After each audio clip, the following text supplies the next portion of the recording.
El tema que le hemos titulado a esta primera enseñanza es el primero y gran mandamiento. El primero y gran mandamiento. Marcos capítulo 12, versos 28, 29 y 30 vamos a leer la palabra del Señor. A usted, hermano, que está en casa, acompáñenos con su Biblia, saque su Biblia, haga sus apuntes, todo lo que le parezca importante, anótelo, subraye.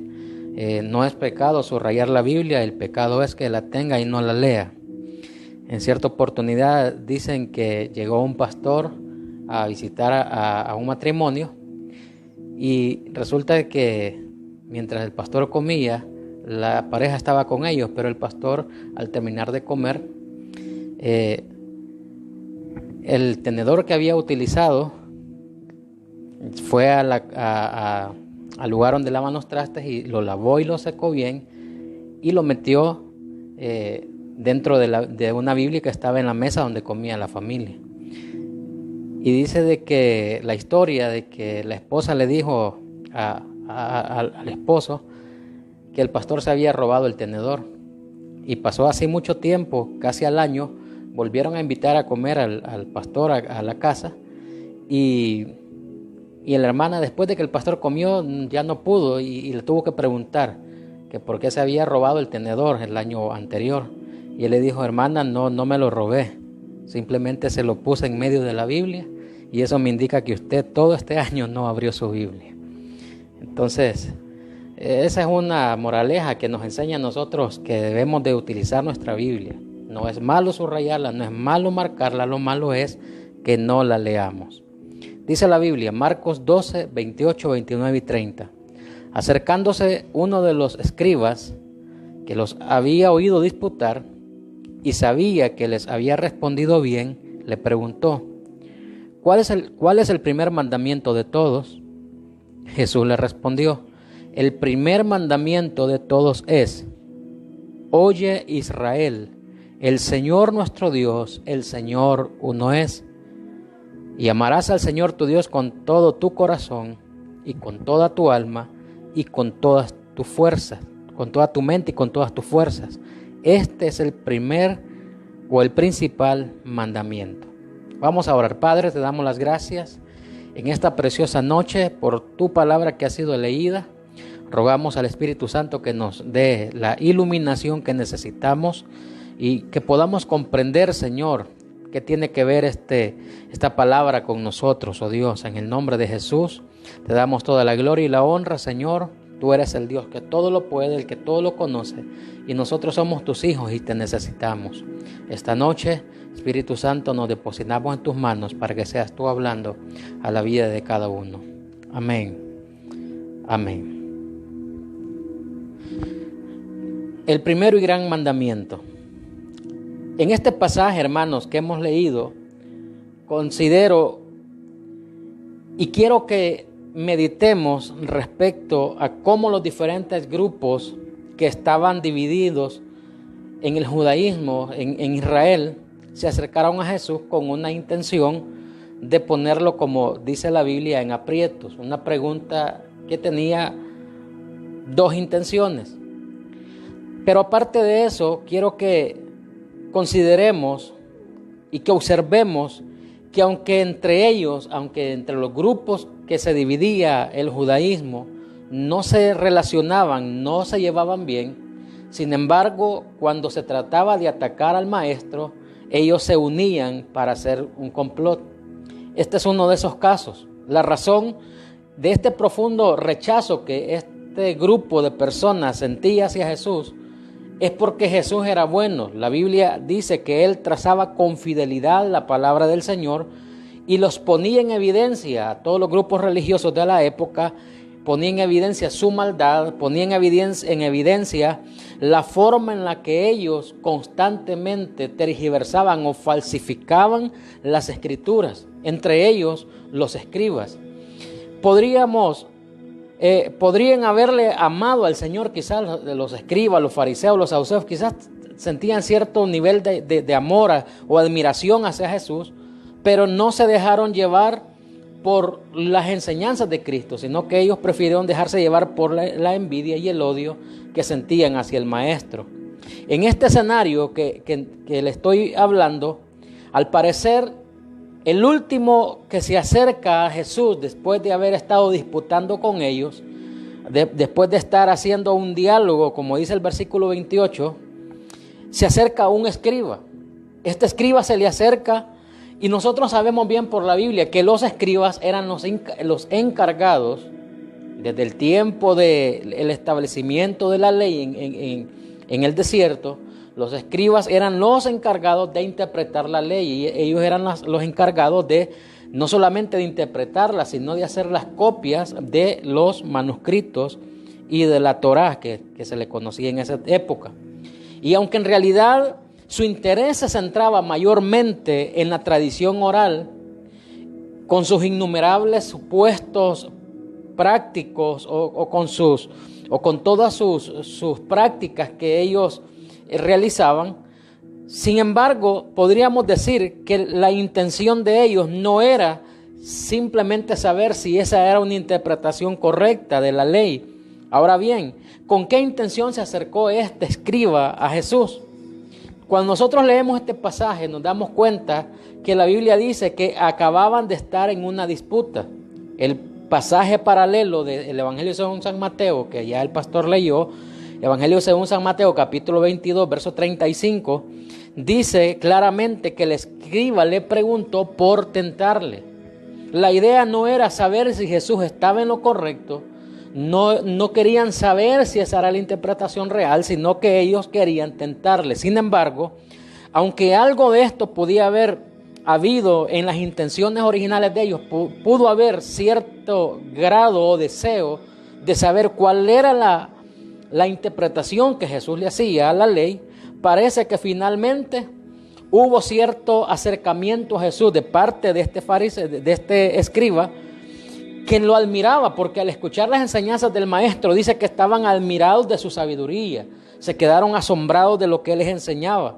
A esto se debería de sumar las palabras que Jesús les dijo en Marcos capítulo 12, verso 34, donde le dice a este escriba: no estás lejos del reino de Dios. Lo que le está diciendo es: aunque tu intención sea de tentarme, aunque tu intención no sea la correcta para preguntar, estás más cerca del reino de Dios que aquellos que han hecho un rechazo total a lo que estoy enseñando. Ahora, quizás podríamos suponer que este hombre, en él había cierta sinceridad en su búsqueda de la verdad, porque aunque era uno de los intérpretes de la ley, probablemente él tenía un deseo de saber si lo que él había interpretado era la verdad o en alguna medida estaba equivocado. Pero inicialmente él estaba influido por el clima religioso y el clima de desconfianza que generaba Jesús en esa época contra todos sus correligionarios, o sea, todos sus colegas intérpretes de la ley y los fariseos. O sea, en otras palabras, aunque él quería saber, aunque él deseaba saber cuál era la respuesta de Jesús, la influencia y el ambiente en el que se vivía de desconfianza hacia el maestro, eso hizo que él le preguntara a Jesús con la idea de tentarle. Y la pregunta es esta: ¿cuál es el primer mandamiento de todos? Al parecer esta pregunta podría ser una pregunta ilógica, porque todo judío, todo hebreo tenía que conocer el primer mandamiento, porque se los enseñaban desde prácticamente su nacimiento, desde que tenían uso de razón. Los padres les enseñaban los mandamientos a los hijos. Tal vez no la práctica en sí, pero sí, ellos conocían lo que eran los mandamientos. Y la pregunta que hizo a Jesús este escriba era una pregunta típica judía, una pregunta que se le hacía a muchas personas. Ya los rabinos de esa época habían identificado que en la Torá o en la ley habían 613 mandamientos aproximadamente que se dividían en diferentes maneras, mientras se sostenían complicadas discusiones acerca de si todos eran mandamientos o eran estatutos o eran preceptos. La pregunta sería: tenían todos la misma importancia, todos los mandamientos, 613 mandamientos que los rabinos habían identificado hasta esa época, tenían todos la misma importancia. Y la otra pregunta es, ¿cuál de ellos era el más importante? Esas eran las disputas que ellos siempre hacían. Pero dejando de lado los interminables debates que ellos realizaban, los judíos pudieron tener sobre este tema, esta disputa en ese momento. Y no cabe duda, hermanos, que el asunto es importante y sigue teniendo relevancia hasta el día de hoy. ¿Cuál es el primer mandamiento y qué es lo más importante? Hoy en día, muchos estudian la palabra de Dios y ponen mucho énfasis en temas como el sábado es el más importante, el mandamiento más importante. Otros dicen el ayuno, la práctica del ayuno es lo más importante que el hombre debe de practicar. Otros dicen no, el diezmo es lo más importante. Como si estas cosas fueran las más importantes de la ley de Dios, cuando en realidad no son las más importantes. Hay cosas que tienen una mayor importancia que cualquier otro debate. Y por otro lado, tenemos también la opinión popular sostenida por aquellos que normalmente no estudian la Biblia, que la ignoran y que creen que si no han matado, que si no han robado, que si nunca han violado a una persona, ya han cumplido el mandamiento principal y que Dios no les va a condenar porque no han hecho nada grave.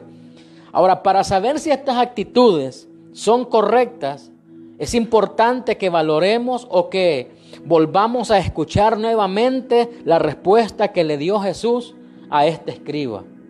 Es importante que lo veamos. El Señor le dice, Jesús le dice, el Señor nuestro Dios, el Señor uno es. Esa es la respuesta que Jesús le da al escriba. Le dice, el Señor nuestro Dios, el Señor uno es. Como era habitual en Jesús, Él volvió a usar las Escrituras para poder dar su respuesta. Jesús siempre que contestaba con la Escritura. El ejemplo lo vimos allá en el desierto cuando Satanás llega para tentarle. Las tres respuestas que Jesús le da a Satanás lo hace basado en la Escritura. En esta ocasión citó lo que es el resumen de la ley de Moisés del libro de Deuteronomio. Deuteronomio, nosotros conocemos que los 10 mandamientos aparecen en Éxodo y también aparecen en Deuteronomio. La razón es porque en Éxodo se dan los mandamientos y Deuteronomio es un resumen de Éxodo, Levítico, Número. O sea, Deuteronomio se le conoce como la segunda ley. Por eso vuelve a aparecer en Deuteronomio los 10 mandamientos. Pero noten lo que dice Deuteronomio capítulo 6, verso 4 y verso 5. Oye Israel, Jehová nuestro Dios, Jehová uno es. Y amarás a Jehová tu Dios con todo tu corazón y toda tu alma y con todas tus fuerzas. Ahora, notemos que el primer punto de este resumen consistía en una declaración de monoteísmo. ¿Qué es monoteísmo? Tiene que ver con un solo Dios, con la existencia de un solo Dios verdadero, que caracterizó la revelación de Dios y que lo distinguió no por siglos, sino por milenios. Durante todas las demás religiones de la antigüedad decían ser politeístas, que tenían varios dioses. Siempre el Dios de la Biblia, el Dios de Israel, el Dios de los cielos, se ha caracterizado por ser monoteísta, un solo Dios. Y Jesús ratifica eso. Jesús le dice al escriba, el Señor nuestro Dios, nuestro Señor uno es. Ahora, la palabra de Dios afirma que hay un solo Dios y que se identifica o se identificó con el nombre de Jehová o Yahweh, como usted lo quiera llamar. Y la Biblia dice que Él es el creador y que Él es el sustentador de todo cuanto existe y que fuera de Él no hay ningún otro. Fuera de Él no existe otro Dios. De manera que todo lo que el hombre se ha creado es producto de la imaginación y de su deseo de alcanzar paz con su alma, buscando su propio interés, sin tener que someterse a la palabra del Señor. Ahora, solo Dios ha intervenido en la historia de los hombres o de la historia de la humanidad para salvarlos y se ha revelado a través de la Biblia, a través de la palabra del Señor. Isaías capítulo 44, versículos 6, 7 y 8. Hay un versículo estos versículos son interesantes porque dice: así dice Jehová, Rey de Israel, y su Redentor, Jehová de los ejércitos: yo soy el primero y yo soy el postrero. Fuera de mí no hay Dios. ¿Y quién proclamará lo venidero y lo declarará y lo pondrá en orden delante de mí, como hago yo desde que establecí el pueblo antiguo? Anúnciales lo que viene y lo que está por venir. No temáis ni os amedrentéis. ¿No te hice oír desde la antigüedad y te lo dije? Luego vosotros sois mis testigos. No hay Dios sino yo. No hay fuerte como no conozco ninguno. Esto es lo que está diciendo el Señor. La pregunta es: ¿por qué hablar de todo esto? ¿Por qué hablar de que Dios es uno? Porque el Señor se lo dijo al escriba. El escriba le pregunta: ¿cuál es el primer mandamiento? Y Jesús le dice, lo primero que Jesús le dice es: tienes que entender que Jehová nuestro Dios uno es. Por mucho tiempo el hombre ha tratado o ha querido servir se ha negado de querer servir al verdadero Dios. Por mucho tiempo el hombre ha tratado de huir de su realidad y de adorar cosas que no son Dios. El apóstol Pablo dice que dejando de adorar al Creador, se hicieron criaturas para adorarlos, o otros adoran las creaciones, lo que Dios hizo, en vez de adorar al que los creó. Entonces el hombre por mucho tiempo no ha querido servir al único Dios y verdadero que nosotros sabemos que existe, no solo por la palabra, sino por las manifestaciones y porque Él se ha revelado. Y constantemente Dios ha estado interviniendo para que el hombre preste atención a que Jehová nuestro Dios, Jehová uno es. Ahora, la verdad es que aunque hayan pasado muchos siglos, hermanos, el hombre sigue dando culto a las mismas divinidades paganas del pasado. El hombre se niega a servir a Dios. En la actualidad, por ejemplo, uno de los dioses al que la sociedad le rinde culto en todas partes es a la sexualidad. Nosotros sabemos que los griegos, los antiguos griegos, le llamaban la diosa Afrodita. Adoraban a la sexualidad a través de esta divinidad pagana que ellos habían creado. Y lo mismo ocurre con otras viejas divinidades que se inventaron en ese tiempo. Por ejemplo, los que han sido bebedores de alcohol. Esto ha sido desde los tiempos de los griegos. A ellos le llamaron a este dios, al que bebía alcohol, o al dios de los borrachos, Dionisio o Baco. Y esto se ha venido repitiendo. Podríamos hablar acerca del dios de la guerra, acerca del dios del placer, acerca del dios del dinero, de la fama que los griegos adoraban, acerca del dios del Estado que en el tiempo de ellos en el tiempo de Jesús eran los césares, que se proclamaban dioses y supremos y que lejos de ellos no había quien. Y cada vez que el hombre incrédulo se enfrenta con las circunstancias de su vida, es que se escapan de su control y que ya no hayan cómo resolver sus problemas, se lo atribuían a otra idea que ellos tenían llamada Azar, o sea, una diosa a la que los griegos denominaron Tique. Y muchos evolucionistas de la antigüedad, como también de este tiempo, ellos dicen y creen en el dios del azar, creen en el dios que es responsable o último de la aparición de todos los seres humanos sobre la tierra, y que todo fue por azar, todo apareció de la noche a la mañana, y que esto tarde o temprano puede terminar así como comenzó. Ahora, hablando acerca de esto, debemos de entender, por tanto, que la primera cuestión en la que tenemos que enfrentar no es si creemos en Dios.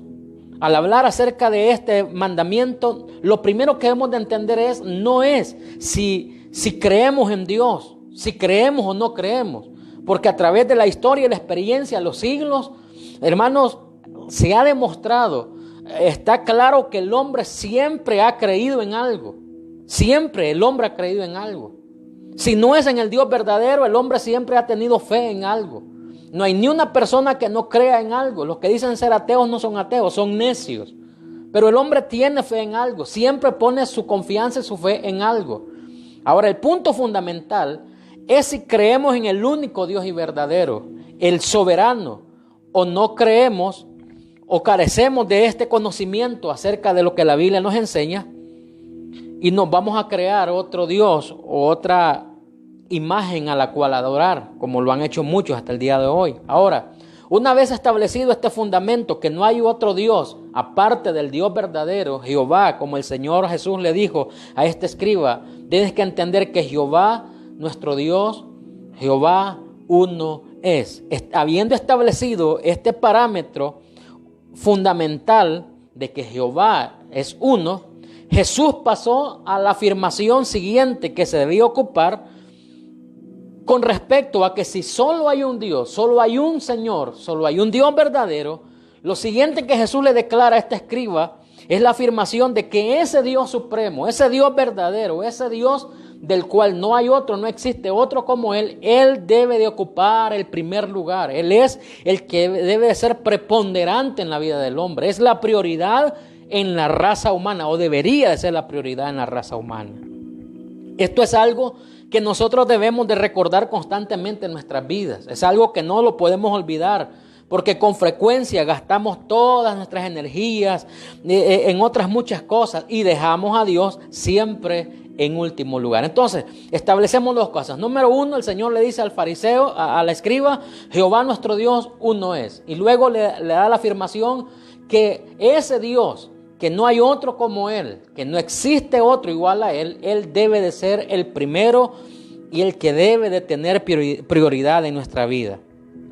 Entonces, debemos de atender a las demandas que nos hace el Señor a través de la Escritura. Y hay personas que no han querido adorar al Dios verdadero por la razón de que prefieren atender las demandas de otras personas, a las presiones de otras personas, y se olvidan de que Dios tiene un llamado hacia nosotros, y es que lo adoremos a Él por ser el único y verdadero Señor.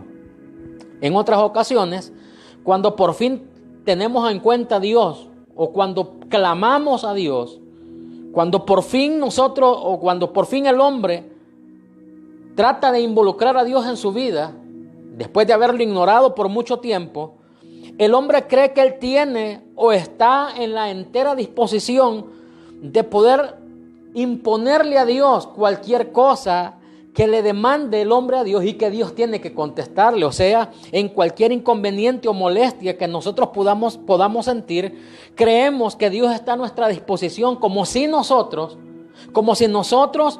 tuviéramos la facultad de decirle a Dios qué es lo que puede hacer y qué es lo que Dios no puede hacer en nuestra vida. Aclaro esto. El hombre ha tratado de negar la existencia de Dios y no adora a Dios y no tiene a Dios en su vida en primer lugar. Y cuando busca la manera, o cuando se llegue el momento de ponerlo en primer lugar, siempre el hombre va condicionando a Dios. Te doy el primer lugar, pero estas son mis condiciones. De allí que el Señor le dice al escriba, Jehová nuestro Dios, Jehová uno es. Y Él es la prioridad, Él es lo más importante de todo lo que existe, porque por Él fueron creadas las cosas y todo lo que existe por Él existe. Pero con esta respuesta el Señor Jesús nos recuerda que Dios debe ocupar siempre el primer lugar. Ahora, a continuación quiero explicarle con exactitud o explicar que la actitud correcta del hombre ante su Creador debe de ser una respuesta de amor. El hombre debe de amar a Dios sobre todo su ser y sobre todas sus facultades. Note lo que dice Marcos capítulo 12, versículo 30, en la porción que hemos leído. El último versículo que leímos, Marcos 12:30, dice, y amarás al Señor tu Dios con todo tu corazón. Ya dijimos, primero, Jehová nuestro Dios uno es. Segundo, Dios debe ser prioridad en todo. Ahora el Señor dice, amarás al Señor tu Dios con todo tu corazón, con toda tu alma y con toda tu mente y con toda tu fuerza. Este es el primer o el principal mandamiento. Ahora, sin lugar a dudas, este es el mandamiento más difícil de cumplir para el hombre, por varias razones, y yo quiero dar esas razones. El primer mandamiento es el más difícil de cumplir para todos los hombres. Las razones, número uno, porque el Señor en este versículo 30 le dice al escriba: amarás a Dios con toda tu mente. Note, lo primero, amarás a Dios con toda tu mente. Jesús añadió no solamente amar a Dios de corazón, sino también con la mente. Entre aquellas facultades que le han sido dadas al hombre y que debe de estar involucradas en su amor a Dios, tal vez muchos les parezca extraño, a muchas personas les parezca extraño que esta inclusión en el amor hacia Dios, porque cualquiera puede decir: yo amo a Dios con todo mi corazón. Hay personas que lo dicen, pero algunos ven con admiración o se extrañan porque Jesús incluyó en esta facultad de amar a Dios, la facultad de amarle con la mente. Y esto pareciera extraño, porque identifican el amor con las emociones y no con el intelecto. La gente dice: yo amo a Dios con mi corazón, y aman a Dios con las emociones, pero no lo aman con el intelecto, con el razonamiento, con el raciocinio. Algo que esto parece estar ocurriendo en la actualidad en muchas iglesias evangélicas, que la gente dice amar a Dios de corazón, pero no entienden lo que implica el amor, donde lo importante parece ser lo que se siente en una reunión, en un culto. Si yo me sentí bien por lo que se hizo, entonces yo amo a Dios y hago bien las cosas, y no lo que uno aprende de la palabra. La gente le da más importancia a lo que siente que a lo que sabe, y es aquí uno de los grandes problemas de muchos cristianos. Parece como que para poder participar en ciertas reuniones es necesario primero apagar la mente, apagar todo lo que tiene que ver con el intelecto, con el conocimiento, con la mente, y después dejarse llevar por el ambiente. Y si yo siento que Dios está ahí, entonces todo está bien. Sin embargo, eso no dice la Biblia. La Biblia, el apóstol Pablo dice que le presentemos a Dios un culto racional. Y siempre se ha hablado que el culto racional tiene que ver con un tiempo, la ración de tiempo, pero no, esa palabra en el griego dice racional, tiene que ver con raciocinio, con la mente. No puedo estar yo en una reunión, en un culto, y decir amar a Dios por lo que siento, pero no amarlo por lo que yo sé. También la música cristiana moderna parece estar diseñada con este mismo fin. Y es triste observar cómo muchas letras de las canciones que ahora se entonan cada vez son más pobres de contenido y a la vez agotadoras por la repetición de cosas que lo que buscan es hacer sentir bien a las personas que las escuchen. Pero el Señor Jesús dijo: amarás a Dios con toda tu mente.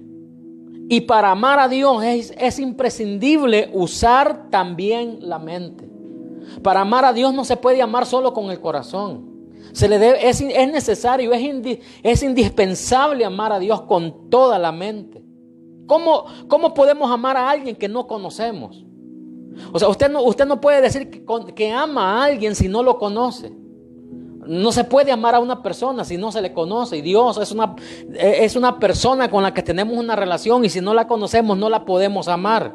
¿O cómo podemos nosotros adorar correctamente a Dios si no lo conocemos en la persona que Él se manifiesta?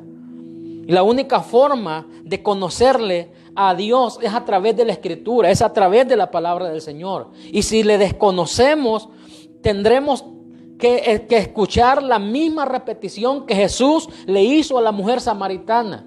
Esto le sucedía a los samaritanos, porque los samaritanos a diario iban al pozo de Jacob a traer agua para saciar su sed y a la vez a adorar. Y por eso que cuando Jesús hace esta conversación con la mujer samaritana le dice: es que aquí adoraron nuestros padres, aquí está Dios. Y Jesús le dice en el capítulo 4, verso 22 del Evangelio según San Juan: ustedes adoran lo que no saben. Qué interesante es esto, porque ellos amaban a Dios con el corazón, pero no lo conocían, no lo amaban con la mente, porque ni siquiera sabían quién era Dios. Ellos creían que con llegar al pozo y adorar allí, eso era todo. Y el Señor le dice: mujer, la hora viene y la hora es cuando los verdaderos adoradores adorarán al Padre en espíritu y en verdad. Lo van a amar con el corazón, lo van a adorar con la mente, lo van a adorar en espíritu y en verdad, y no importa el lugar donde se encuentren. Y tal vez nuestras intenciones sean buenas, pero lo estaremos haciendo mal si amamos a Dios con el corazón, pero no involucramos la mente. En este mandamiento Jesús involucra la mente y lo primero que le dice es: amarás al Señor tu Dios con toda tu mente. Lo que quiere decir que no se puede amar ni adorar a un Dios al que no conocemos. El apóstol Pablo, cuando llega a Atenas, a la ciudad de Atenas, a él lo sorprende la religiosidad de los atenienses de esa época. Y la Biblia dice que habían llegado incluso a construir un altar. El libro de Hechos, capítulo 17, verso 23, dice que a ese altar que ellos habían edificado, le habían puesto un título y era al Dios no conocido. Inmediatamente comenzó el apóstol Pablo a explicarles quién era ese Dios al que ellos no conocían. Ese Dios del que ellos no sabían nada, para que pudieran adorarle en espíritu y en verdad. Ese Dios único y verdadero. Ellos adoraban todo tipo de entidades espirituales, todo tipo de dioses que habían conocido, pero no conocían al Dios verdadero. Y estaban adorando un altar donde o a un Dios que no conocían. Estaban esperando ahí que ese Dios se revelara y se manifestara, como si la creación y Cristo mismo no hubiese muerto en la cruz para mostrarnos el amor del Padre. Ahora, si no conocemos a Dios, quiero que entienda esto: si no conocemos a Dios, nuestro amor por Él no pasará de ser un simple sentimiento momentáneo. Si no conocemos a Dios, nuestro amor por Él va a ser un sentimiento de momento. Hay personas que se preguntan: pero mire, ¿por qué fulano de tal de repente dejó de servir a Dios y se fue a pecar? Porque su amor por Dios era de corazón, pero solamente con el corazón, era momentáneo, era un sentimiento del momento. Él se sentía que estaba completo porque era el momento donde él sentía que Dios estaba cerca. Una atracción vaga y fácilmente pasajera que se puede terminar de un momento a otro. Es como cuando una persona llega a un culto y él siente que Dios está allí por el tipo de manifestación que se da en el culto o por el tipo de alabanza. Pero saliendo de ese ambiente, ya no tiene ese sentimiento, esa idea o ese amor que sintió por el Señor en ese momento, ya no lo siente fuera de una reunión. Entonces se convierte en una atracción vaga, fácil, pasajera, que se pierde en cualquier momento. Entonces, por eso dije acerca de esto, que el Señor le dijo: amarás a Dios con toda tu mente. Luego, en segundo lugar, vemos y nos haríamos la pregunta. Nos podemos hacer esta pregunta: ¿cómo es posible amar a un Dios santo? ¿Cómo es posible que yo pueda amar a Dios con mi alma, con mi corazón, con mi mente y con todas mis fuerzas a un Dios santo? ¿Cómo es posible?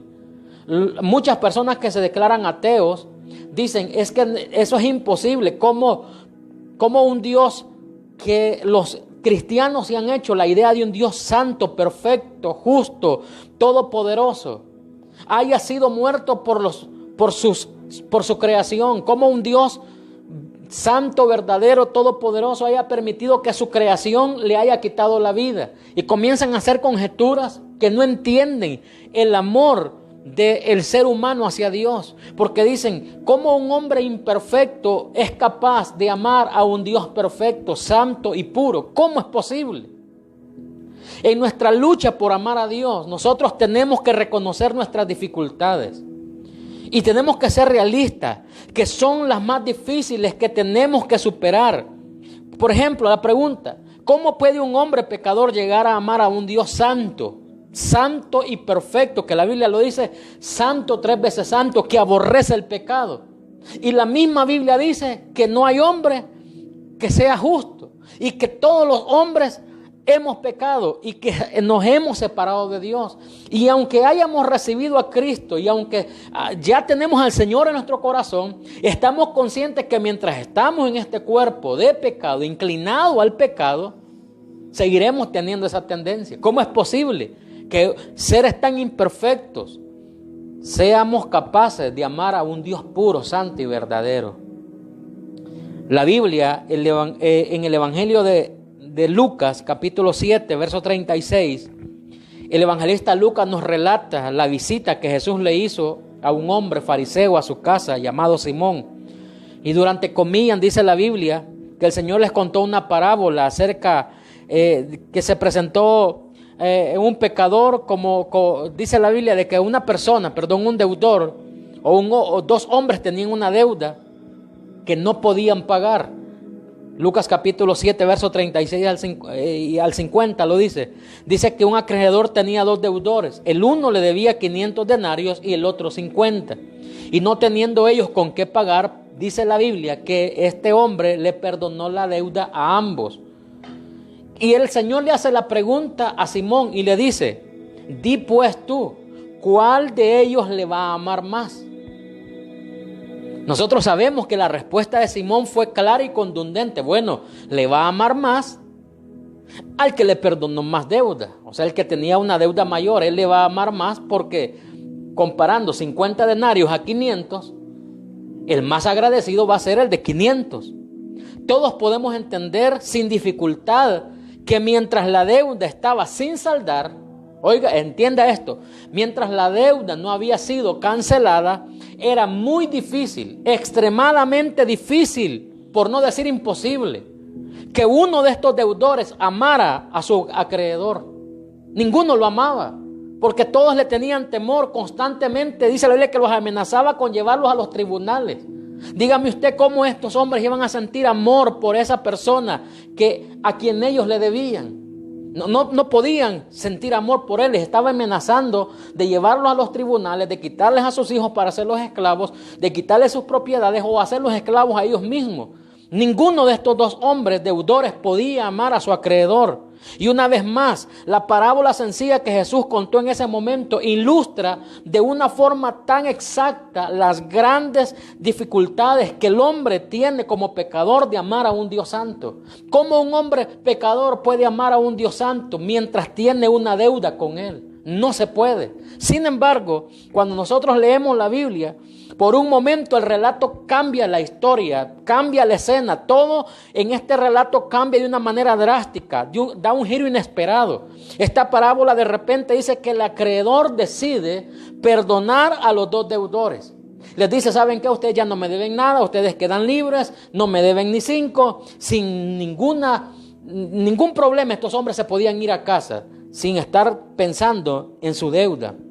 Y sin lugar a dudas, en la sociedad es muy difícil encontrar en este tiempo a un acreedor tan generoso y a un acreedor que sea tan compasivo y que esté dispuesto a perdonar la deuda por completo, borrándola así por así.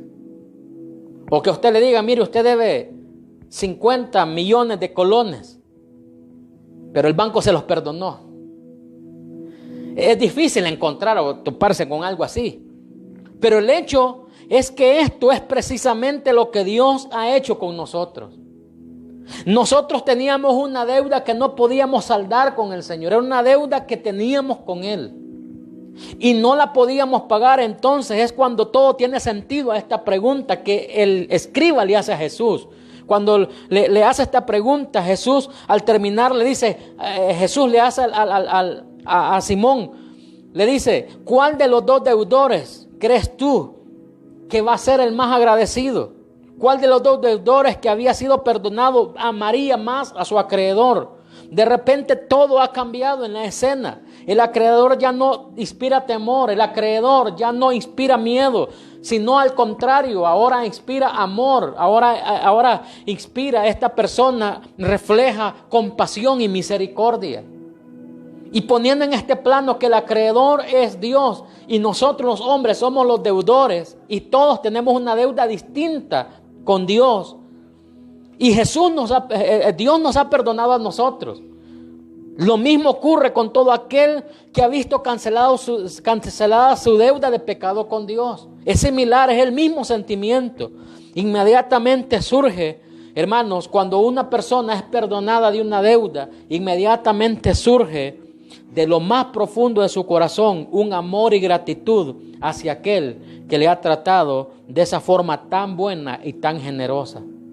De hecho, si una persona después de que ha sido perdonada por Dios mantiene una actitud distante y fría hacia el Señor. Sería más que razonable dudar que esta persona realmente haya experimentado de una forma genuina el perdón de Dios. Porque aquel que está consciente que su deuda ha sido perdonada, que su deuda para con Dios era grande y Dios se la perdonó porque quiso perdonarle, lo menos que puede esta persona es mostrar agradecimiento y amor por aquel que le perdonó su deuda. Entonces, de esta forma es como la gente no entiende que nosotros amamos a Dios, no porque nosotros seamos buenos, sino porque Él nos perdonó la deuda. Esto era precisamente lo que Jesús quería enseñar a Pedro respecto a su actitud fría que él tenía para las demás personas.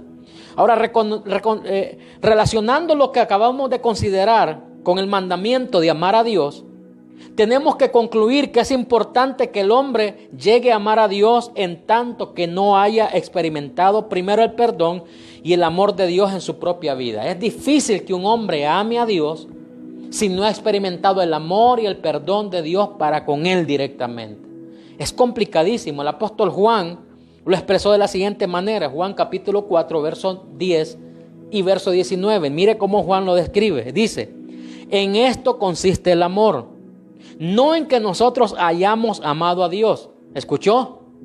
No es que nosotros lo hayamos amado a Él, sino que Él nos amó a nosotros y envió a su Hijo en propiciación por nuestros pecados. Nosotros le amamos a Él porque Él nos amó primero. Entonces, nuestro amor hacia Dios es en consecuencia al amor que ya hemos recibido. Nuestro amor hacia Dios es el producto del amor que Él sembró en nosotros. Entonces el Señor le dice al escriba: tienes que amar a Dios con toda tu mente, con tu entendimiento. Si Dios te perdonó, tú sabes, comprendes que Dios te ha perdonado. Ámalo con tu mente, ámalo con tu corazón, con tu fuerza, ámalo con todo tu ser. Pero ya contestamos la siguiente pregunta: ¿cómo se puede amar a un Dios santo? Se puede amar porque Él nos amó primero y en consecuencia nosotros respondemos al amor que Él nos expresó en la cruz del Calvario. Entonces, el amor hacia Dios solo puede surgir como una consecuencia del perdón ya recibido. Y a la vez, hermanos, y la falta de ese amor hacia Dios demuestra inevitablemente la falta de perdón. Si una persona no ama a Dios con todo lo que tiene, siendo cristiano, se muestra frío y distante hacia Dios, hacia su presencia, lo que da a entender es inevitablemente de la falta del perdón de Dios en su vida. En tercer lugar, quiero continuar. El Señor le dice al escriba: amarás al Señor tu Dios con todo tu corazón. Quiero definir esto, porque cuando le dice amar al Señor con todo tu corazón, amar a Dios le proporciona al hombre la única meta que en el último término es lo suficientemente grande como para satisfacer su intelecto, sus emociones y sus esfuerzos. Cualquier otra alternativa al hombre lo va a dejar con una profunda sensación de insatisfacción. ¿A qué me refiero? Siempre el hombre terminará degradando y esclavizándose en su espíritu. Si no ama a Dios con todo su corazón, no va a sentir satisfacción, no se va a sentir completo y pleno. Y esta es la razón por la cual el hombre moderno busca frenéticamente, de una forma desesperada, nuevas sensaciones.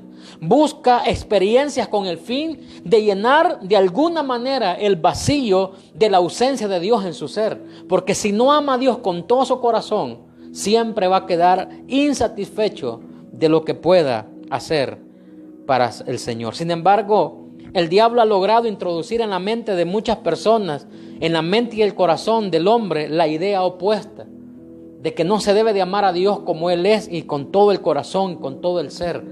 ¿Por qué?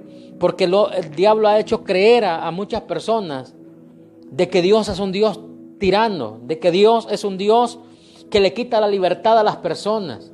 Es más, hay personas en la sociedad actual que dicen: eso de ser evangélico es estar esclavizado por un hombre, es estar esclavizado por una ideología, por un pensamiento, por una forma de pensar. Y el diablo le ha hecho creer a muchos que Dios es un Dios tirano y que decidió quitarle la libertad a los hombres y negarle los grandes placeres de la vida. Porque dice el hombre, la vida solo es una, hay que vivirla, hay que tomar, hay que fumar, hay que divertirse, hay que ir a las fiestas, hay que hacer todo. Por eso el hombre lucha constantemente por liberarse de un Dios que el diablo le ha creado en su mente. Porque se le ha creado la idea de que Dios es un Dios tirano. Y no olvidemos que cuando hablamos acerca de esto, esta es precisamente la tentación que Satanás, por medio de la serpiente, le presentó a Adán y a Eva en el huerto del Edén. Génesis capítulo 3, versículo 1 al versículo 6 dice que la serpiente era más astuta que todos los animales que habitaban en ese lugar. Y cuando comienza a hablar con ella, le hace una pregunta. Le dice la serpiente a la mujer, con que Dios ha dicho, no comas de todo árbol del huerto. Y la mujer respondió a la serpiente, del fruto de los árboles del huerto podemos comer, pero del fruto del árbol que está en medio del huerto, dijo Dios, no comeréis de él ni le tocaréis para que no muráis. Entonces la serpiente dijo a la mujer, no moriréis, sino que sabe Dios que el día que coman de él serán abiertos sus ojos y serán como Dios, sabiendo el bien y el mal. Y vio la mujer que el árbol era bueno para comer y que era agradable a los ojos y árbol codiciable para alcanzar la sabiduría. Y tomó de su fruto y comió y dio también a su marido, el cual comió así como ella. Ahora Adán y Eva decidieron que querían ser independientes. Adán y Eva toman la decisión de no estar bajo el señorío de Dios, sino ser independientes a Dios. Decidieron valerse por sí mismos. La serpiente les dijo, Dios sabe que el día que coman ustedes van a ser igual que Él. Y el hombre en su necedad siempre ha querido estar a la misma altura de Dios y no estar bajo el dominio de Dios. Y ahí el gran problema.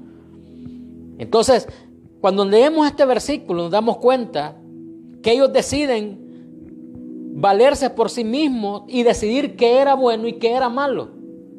Que lo que Dios había dicho no importaba. De hecho, llegaron a imaginar que podían llegar a ser sus propios dioses, llegar a ser sus propios dueños, que ellos podían gobernarse solos, porque Satanás a través de la serpiente les dijo, seréis como Dios.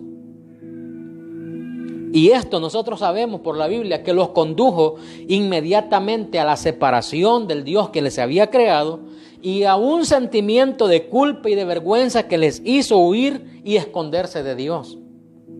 Y todos nosotros lo hemos seguido de esa misma manera, ese mismo camino, lo hemos seguido a través de las edades, la desobediencia y la dependencia de querer hacer las cosas como nosotros creemos, sin tomar en cuenta al único Dios verdadero, que Jesús le dijo al escriba, Jehová, tu Dios, Jehová uno es, y lo vas a amar con toda tu alma, con toda tu mente, con toda tu fuerza, con todo tu ser. En otras palabras, tú no eres absoluto, tú tienes a quien honrar. Por lo tanto, cuando Jesús fue interrogado por este escriba acerca de cuál era el principal mandamiento de la ley de Dios, Él volvió al propósito inicial. Jesús vuelve al propósito inicial por el cual el hombre había sido creado. El hombre fue creado para honrar, amar, servir, exaltar y bendecir el nombre de Dios. Y que no era otro el propósito, más que el disfrutar de todas las cosas que Dios había creado y tener una estrecha relación entre Dios y el hombre, entre el amor de Dios y la necesidad que el hombre tiene de estar apegado a su Creador. Precisamente ese era el propósito de su venida a este mundo. El propósito de Dios enviar a su Hijo al mundo era volver a reconducir al hombre a esa relación que el hombre perdió en el Edén, a poder reconciliar al hombre con Dios y poder volver a restaurar esa relación que se echó a perder. ¿Cómo podría convencer Dios a los hombres de que no es un tirano como Satanás se lo hizo creer o le ha hecho creer a muchos por siglos? ¿Cómo Dios podía convencer al hombre que ese Dios que Satanás le presenta como un tirano, como un déspota, no es como Satanás se lo ha hecho creer al hombre? Tal como el diablo le ha hecho creer a las personas de que no debemos estar bajo el señorío de Dios porque Dios es malo. Sin lugar a dudas, la manera que Dios se había provisto era la más correcta. Este era uno de los grandes retos de Jesús, mostrarle al mundo que Dios es amor, que Dios siempre ha amado a los hombres. Y para ello, una de las primeras cosas que hizo fue desenmascarar a Satanás.